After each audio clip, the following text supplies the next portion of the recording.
I'm Eric Klingelhofer. I'm a professor of history at Mercer University and archaeologist of both medieval and colonial periods. I work in Europe, North America, and the Caribbean.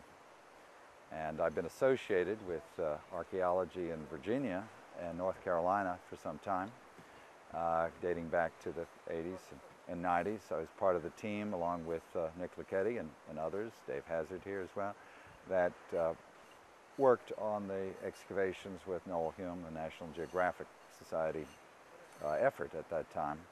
And we're very delighted to be part of a new team that takes from the old and brings in the new. After 10 years, we've returned to Roanoke Island, and we resumed the search for evidence of the Elizabethan colony.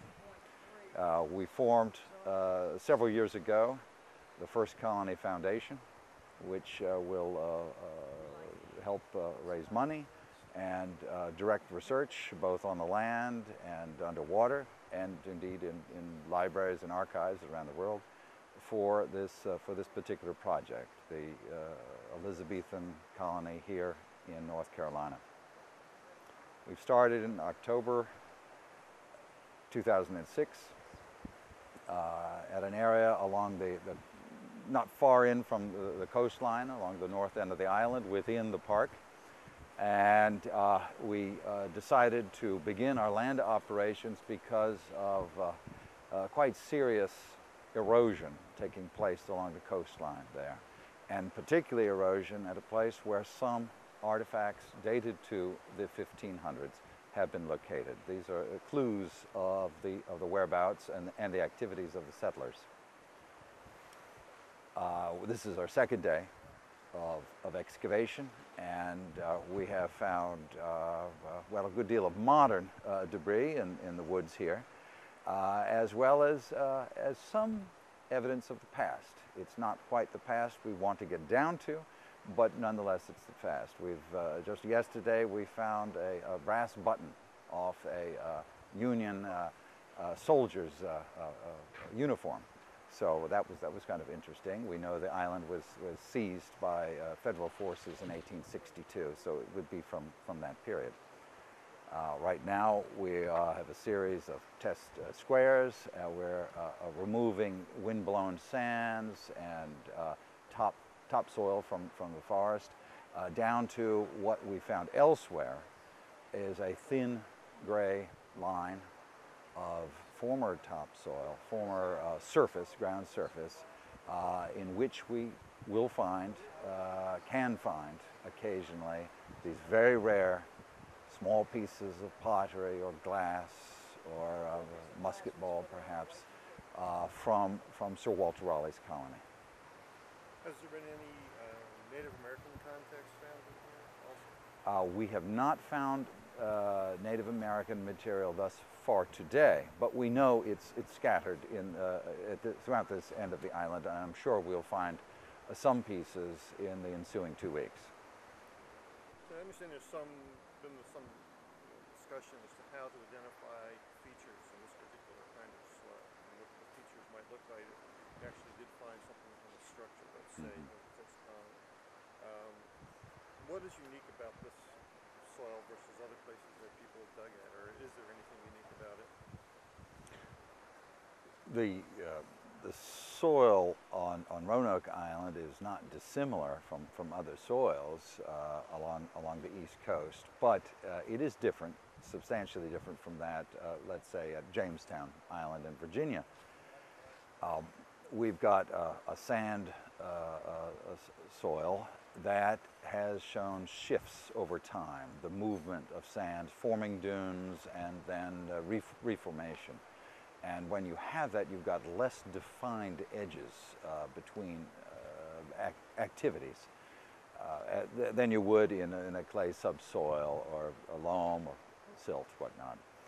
And because of that, it requires a certain expertise to be able to distinguish what might have been soil from within a hole dug to put a post into the ground, or what might have been simply a tree hole. Eventually, because of the really lack of good humus out here, many of the tree roots will actually descend into older holes or trenches, whatnot, excavated and then refilled in the past, and those roots themselves will act upon them and try to turn them into what we would recognize as tree holes. So it's very hard to distinguish them. One of the reasons why our test units right now are not very small, simple shovel testing or using a post hole digger test is because you cannot, in this kind of soil, really distinguish that. In that case, that would be not helpful for stratigraphy.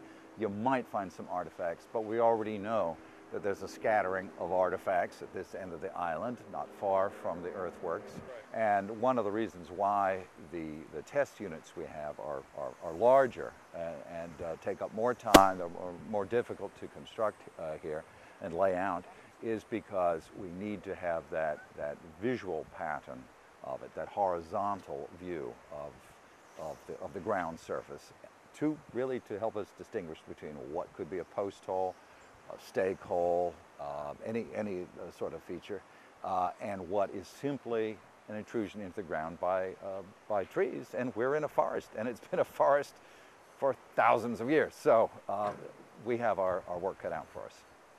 Now the layer of sand, the surface sand, until you get down to your thin gray line, is relatively shallow here in the grand scheme of things. How far down are you actually going to be digging into that gray and into the surface below? Well, we won't be digging the same amount in each area, but to surmise what we might, in areas where we do not have an intrusive element of fairly recent sand dune actions. We're talking about going down in feet and inches. It would be about a foot and a half until we should hit the dark gray line that has evidence of colonial activity. Where we come into a fairly recent sand dune, well, then we could go down many feet. And at this stage of the operations, we will try to avoid that because we've got a very short period of time. Now, how long will you be working these 5 holes approximately before? I mean, this isn't it for it. I mean, you're going to be doing other. Oh, we hope to.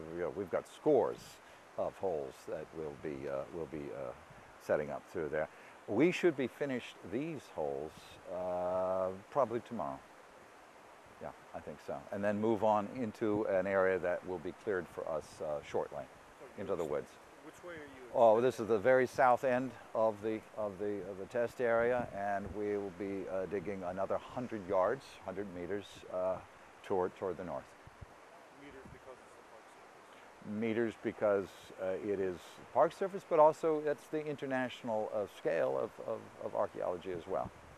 Even though we do know that these are English settlers and they use feet and inches, nonetheless we have to transfer that into something that is an international standard.